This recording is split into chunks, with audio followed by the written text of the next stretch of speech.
ਚੋਰ ਸਾਹਿਬ ਅੱਜ ਦੇ ਜ਼ਮਾਨੇ ਦੀਆਂ ਅੱਜ ਦੇ ਦੌਰ ਦੀਆਂ ਕੁੜੀਆਂ ਤੇ ਤੁਹਾਡੇ ਦੌਰ ਦੀਆਂ ਕੁੜੀਆਂ ਜਿਹੜੀਆਂ ਅੱਜ ਤੋਂ 40 50 60 70 ਸਾਲ ਪਹਿਲਾਂ ਦੀਆਂ ਜਿਹੜੀਆਂ ਔਰਤਾਂ ਕੁੜੀਆਂ ਹੁੰਦੀਆਂ ਸਨ ਨੌਜਵਾਨ ਕੁੜੀਆਂ ਹੁੰਦੀਆਂ ਸਨ ਉਹਨਾਂ ਦੇ ਵਿੱਚ ਫਰਕ ਕੀ ਹੋਇਆ ਤੁਸੀਂ ਦੇਖਿਆ? ਜੀ ਠੀਕ ਹੈ, ਮੈਂ ਤੁਹਾਨੂੰ ਦੱਸਣਾ ਪਰ ਉਹ ਜੇ ਸੱਚੀ ਗੱਲ ਕੀਤਿਆਂ ਹਰ ਬੰਦੇ ਨੂੰ ਇਹ ਦੌਰ ਦੇ ਵਿੱਚ ਉਹਨਾਂ ਨੂੰ ਗੁੱਸਾ ਲੱਗਦਾ ਹੈ। ਉਹ ਜ਼ਮਾਨਾ ਉਹ ਸੀ ਕਿ ਜਦੋਂ ਬੇਟੀ ਜੰਮਦੀ ਸੀ ਬਾਪ ਸਿਰ ਤੇ ਪੱਗ ਬੰਨ ਲੈਂਦਾ। ਮੇਰੇ ਘਰ ਧੀ ਅੱਲਾ ਨੇ ਬੇਟੀ ਮੇਰਾ ਧੀ ਦਾ ਬਾਪ ਹੋ ਗਿਆ, ਉਹ ਸਿਰ ਤੋਂ ਪੱਗ ਬੰਨਦਾ।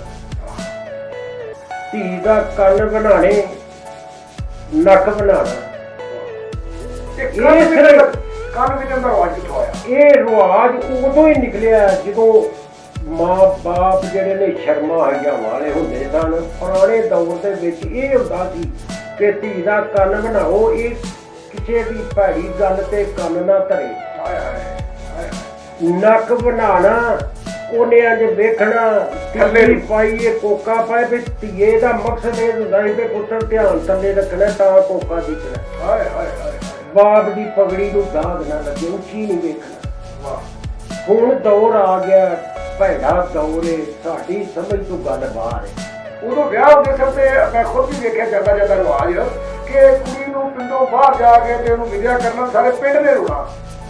ਉਹ ਰਿਵਾਜ ਜਿੱਦਾਂ ਸੀ ਕਿ ਜਦੋਂ ਧੀ ਨੂੰ ਕੱਢਣਾ ਘਰੋਂ ਬਾਹਰ ਉਹਦੇ ਭਰਾ ਨੇ ਜਾਂ ਪਿਓ ਨੇ ਉਹਨੂੰ ਨਾਲ ਲਾ ਕੇ ਲਿਆਉਣਾ ਬਾਹਰ ਬੰਨੇ ਵਾਲੇ ਬੂਹੇ ਦੇ ਅੱਗੇ ਡੋਲੀ ਕਰਕੇ ਮਾਝੀ ਖਲੋਤੇ ਹੁੰਦੇ ਸਨ। ਉਹਦੇ ਵਿੱਚ ਭਾਣਾ ਧੀ ਨੂੰ ਭਰਾਵਾਂ ਚੁੱਕਣਾ, ਡੋਲਾ ਚਾਚੀਆਂ ਬਾਬਿਆਂ ਚੁੱਕਣਾ, ਬੰਨੇ ਲਿਆ ਕੇ ਖੁੱਲੀ ਜਗ੍ਹਾ ਤੇ ਰੱਖਣਾ। ਫਿਰ ਸਾਰੇ ਪਿੰਡ ਦੀਆਂ ਸਹੇਲੀਆਂ ਉਹਦੀਆਂ ਇੱਕ ਪਾਸੇ ਰੋਣਾ ਤੇ ਆਨਾ ਉਹ ਡੋਲੇ ਦੇ ਉੱਤੇ ਕੱਪੜਾ ਪਿਆ ਹੁੰਦਾ ਸੀ, ਬੰਦ ਹੁੰਦਾ ਸੀ ਡੋਲੀ ਤੇ ਉੱਤੇ ਉਹਨੂੰ ਘੁੰਡ ਵੀ ਕਢਾਇਆ ਹੋਣਾ ਕਿ ਕਿਸੇ ਦੀ ਨਜ਼ਰ ਨਾ ਪਵੇ।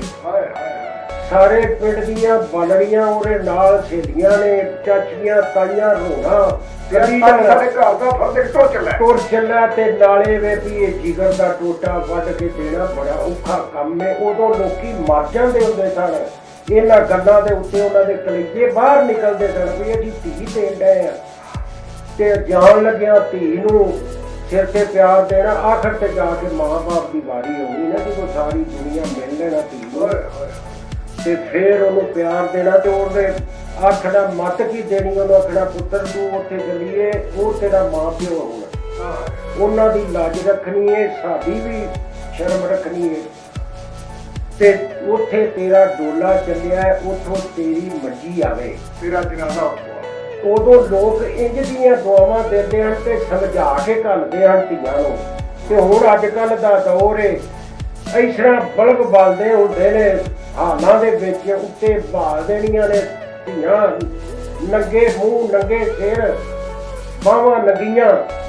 ਉਹਦੇ ਕਿੱਥੋਂ ਕਿੱਥੋਂ ਦੁਨੀਆ ਆਈ ਹੁੰਦੀ ਹੈ ਜਿਹੜੀ ਉੱਥੇ ਫਿਰਦੀ ਹੈ। ਕੈਮਰੇ ਵਾਲੇ ਕੈਮਰੇ ਲੈ ਕੇ ਲੱਗੇ ਫਿਰਦੇ ਨੇ ਵਿੱਚ, ਸ਼ਰਮ ਵਾਲਾ ਤੇ ਸਿਸਟਮ ਹੀ ਕੋਈ ਨਹੀਂ। ਕੁੜੀ ਨੂੰ ਰੋੜ ਵੀ ਨਹੀਂ ਦਿੰਦੇ ਹੁੰਦੇ।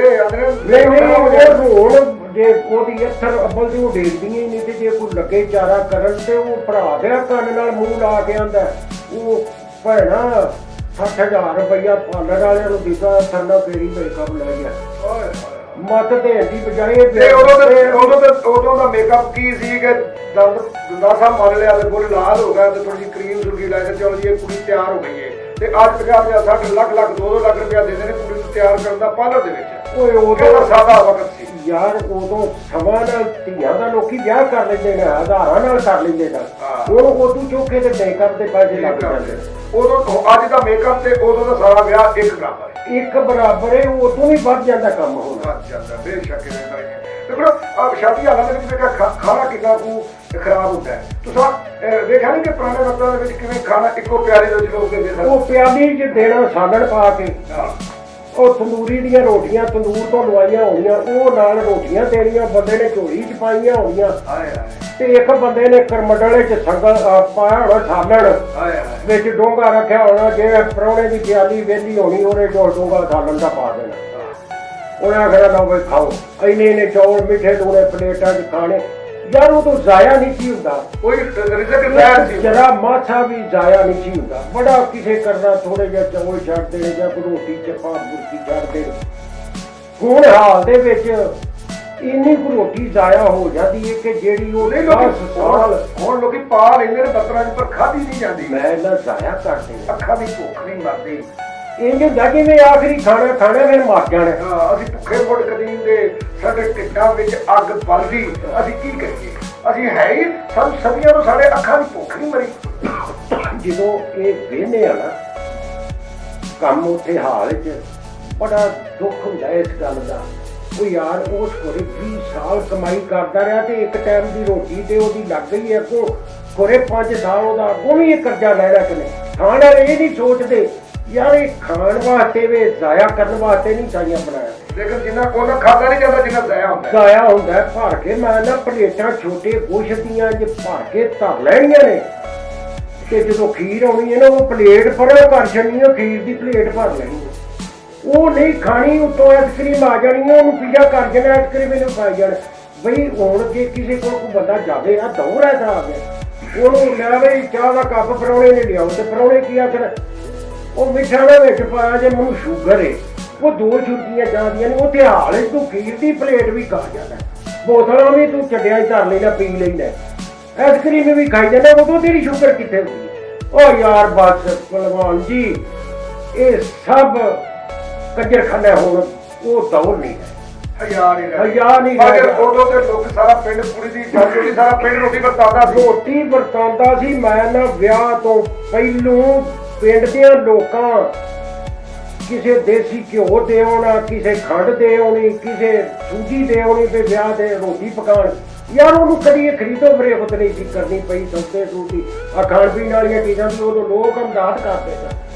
ਦਿਲ ਭਾਵੇਂ ਫਿਰ ਬਾਅਦ ਵਿੱਚ ਲੈਣਾ ਹੀ ਨਹੀਂ। ਜਦੋਂ ਉਹਦੀ ਬੱਚੀ ਦੀ ਸ਼ਾਦੀ ਹੈ ਫਿਰ ਲੋਕਾਂ ਉਹਨਾਂ ਨੂੰ ਸਾਰਾ ਦਿਨ ਉਹ ਤੇ ਮੇਲ ਮਿਲਾ ਕੇ ਬੰਦੇ ਦੀ ਬੱਚੇ ਦੀ ਜਾਂ ਬੱਚੇ ਦੀ ਸ਼ਾਦੀ ਹੈ, ਲੋਕਾਂ ਨੂੰ ਮਹਿਸੂਸ ਵੀ ਨਹੀਂ ਸੀ ਹੁੰਦਾ ਕਿ ਸਾਡੇ ਬੱਚੇ। ਲੇਕਿਨ ਅੱਜ ਤੇ 7 ਸਾਲ ਕਰਦੇ ਨਹੀਂ ਲੈਂਦਾ ਕਿ ਗਰੀਬ ਆਦਮੀ ਅਗਰ ਨਾ ਚੰਗਾ ਕਰੇ ਤੇ ਮੁਆਸ਼ਰੇ ਦੇ ਵਿੱਚ ਨੌਕਰੀ ਲੈਂਦਾ। ਮੈਂ ਨਾ ਉੱਥੇ ਜਾਂਦੀ ਵੀ ਇਸ ਲਈ ਨੇ ਕਿ ਉਹਦੀ ਬੇੜੀ ਬਾਣ ਵਾਸਤੇ ਔਰ ਕਹਿੰਦੇ ਕਿ ਯਾਦ ਹੈ ਇਹਦਾ ਕੱਖ ਨਾ ਰਹੇ, ਕੱਖ ਨਾ ਰਵੇ, ਇਹ ਰੋਟੀ ਘਟੇ, ਇਹਦਾ ਘਾਟਾ ਹੋਵੇ। ਅੱਗੇ ਲੋਕੀ ਲੱਚ ਪਾਲ ਕਰਨ, ਲੋਕੀ ਸਾਰੇ ਲਾ ਕੇ ਤੇ ਆਪ ਰੋਣੇ ਰੋਟੀ ਖਵਾਉਂਦੇ ਨੇ, ਚਾਹ ਪਿਆਉਂਦੇ ਨੇ, ਆਪਣੇ ਆਪਣੇ ਘਰਾਂ 'ਚ ਬਿਸਤਰਿਆਂ ਦੇ ਵਿੱਚ ਆਖਣਾ ਗਾ ਸਾਡੇ ਘਰ ਤੁਸੀਂ ਯਾਰ ਕੋਈ ਚੀਜ਼ ਥੋੜੀ ਦਿਖਦੀ ਤੇ ਘਰੋਂ ਭੱਜ ਕੇ ਲੈ ਆਉਣੀ, ਬਰਾਦਰੀ ਦੀਆਂ ਦੀਆਂ ਘਰੋਂ ਲੈ ਆਉਣੀ।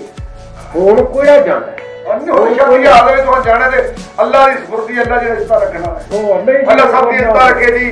ਰੱਬ ਥੋੜਾ ਸਾਨੂੰ ਮਾਫ ਕਰੇ, ਅਸੀਂ ਭੁੱਲ ਗਏ ਆ ਪੁਰਾਣਾ ਸੱਭਿਆਚਾਰ, ਪੁਰਾਣਾ ਕਲਚਰ, ਸਾਡੇ ਬਜ਼ੁਰਗਾਂ ਦਾ ਜਿਹੜਾ ਸੇਵ ਸੀ ਉਹਦੇ ਨਾਲ ਕੋਈ ਯਾਰ ਅਸੀਂ ਨਹੀਂ ਰੱਖ ਸਕਦੇ। ਭਲਵਾਨ ਜੀ ਇਹਨਾਂ ਲੋਕਾਂ ਨੂੰ ਪਤਾ ਹੀ ਨਹੀਂ। ਹੁਣ ਅਸੀਂ ਮੈਂ ਇੱਕ ਗੱਲ ਕਰਨਾ, ਉਹ ਯਾਰ ਅਸੀਂ ਵਾਂਢੇ ਜਾਂਦੇ ਹੁੰਦੇ ਹਾਂ। ਹੁਣ ਅੱਜ ਕੱਲ੍ਹ ਦੀ ਜਿਹੜੇ ਦੌੜ ਦੇ ਮੁੰਡੇ ਨੇ ਇਹਨਾਂ ਨੂੰ ਪੁੱਛੀ ਵੀ ਵਾਂਢੇ ਕੀ ਹੁੰਦਾ, ਕੁਝ ਵੀ ਨਾ, ਉਹਨਾਂ ਨੂੰ ਪਤਾ ਹੀ ਨਹੀਂ। ਮੈਂ ਇੱਕ ਵਾਰੀ ਇੱਥੋਂ ਤੇਰੇ ਗੁਜਰਾਂ ਵਾਲੇ ਸ਼ਹਿਰੋਂ ਮੱਝਾਂ ਲੈ ਲਈਆਂ 2, ਮੈਂ ਤੇ ਵੱਡਾ ਭਾਜ ਆ, ਅਸਾਂ ਮੱਝਾਂ ਲੈ ਲਈਆਂ। ਇੱਕ ਮੁੰਡਾ ਵਾਵਾ ਸਾਨੂੰ ਪੜ੍ਹਿਆ ਲਿਖਿਆ ਜਾ ਕੇ ਜਾਂਦਾ ਪਿਆ, ਉਹ ਮੈਂ ਕਿਹਾ ਪੁੱਤਰ ਉਹਦਾ ਜਰਾ ਰਾਹਦਾਰੀ ਤੇ ਸਾਨੂੰ ਦੇ ਦੇ। ਉਹ ਤਾਂ ਕਹੇ ਰਾਹਦਾਰੀ ਕੀ ਹੁੰਦੀ ਹੈ। ਮੈਂ ਕਿਹਾ ਤੂੰ ਕਿੰਨਾ ਪੜ੍ਹਿਆ ਹੈ? ਉਹਨੇ ਆਖਿਆ ਮੈਂ ਡਬਲ MA ਕੀਤਾ ਹੈ। ਮੈਂ ਕਿਹਾ ਤੂੰ ਇੱਕ ਵੀ ਨਹੀਂ MA ਕੀਤਾ, ਤੂੰ ਮੈਂ ਕਿਹਾ ਸਕੂਲ ਪਿੱਛੇ ਟੋਰਿਆ। ਮੈਂ ਕਿਹਾ ਤੈਨੂੰ ਇਹ ਨਹੀਂ ਪਤਾ ਰਾਹਦਾਰੀ ਕੀ ਹੈ? ਉਹ ਇਹਨਾਂ ਨੂੰ ਹਜੇ ਹੁਣ ਕੋਈ ਨਹੀਂ ਗੱਲ ਦਾ ਪਤਾ। ਬੇਸ਼ੱਕ ਇਹਨਾਂ ਨੂੰ ਉਹਨਾਂ ਗੱਲਾਂ ਦਾ ਪਤਾ ਹੀ ਨਹੀਂ। ਸਾਨੂੰ ਅਸਲ ਸੇਬ ਤੋਂ ਖੇਡ ਕੇ ਤੇ ਦੂਸਰੇ ਪਾਸੇ ਲੈ, ਜਿਵੇਂ ਟਾਹਲੀ, ਜਿਵੇਂ ਸ਼ਤੂਤ, ਜਿਵੇਂ ਧਰੇਕ ਖਤਮ ਕਰਕੇ ਤੇ ਨਵੇਂ ਅੰਗਰੇਜ਼ ਤੱਕ ਨੇ, ਐਵੇਂ ਸਾਡੀ ਆਪਣਾ ਸੇਬ ਛੱਡ ਕੇ ਤੇ ਦੂਸਰੇ ਦਾ ਕਲਚਰ ਸਰ ਚੱਲ ਗਿਆ। ਫਿਰ ਵੇਖ ਇੱਕ ਹੋਰ ਮਜ਼ੇਦਾਰੀ ਦੀ ਗੱਲ ਵੇਖ, ਮੈਂ ਤੈਨੂੰ ਸੁਣਾਉਣਾ। ਉਹ ਗੱਲ ਹੀ ਚੋਂ ਗੱਲ ਨਿਕਲ ਪਈ ਹੈ। ਇਹ ਅੰਗਰੇਜ਼ੀ ਬੂਟੇ ਜਿਹੜੇ ਨਿਕਲੇ, ਉਹ ਪੁਰਾਣੇ ਬੂਟੇ ਕਿਤੇ ਦੇਖਦੇ ਨਹੀਂ। ਉਹ ਇਹਨਾਂ ਨੂੰ ਵੇਖ ਕੇ ਉਹ ਜੀ ਉਹ ਜਾਨ ਹੀ ਛੱਡ ਗਏ।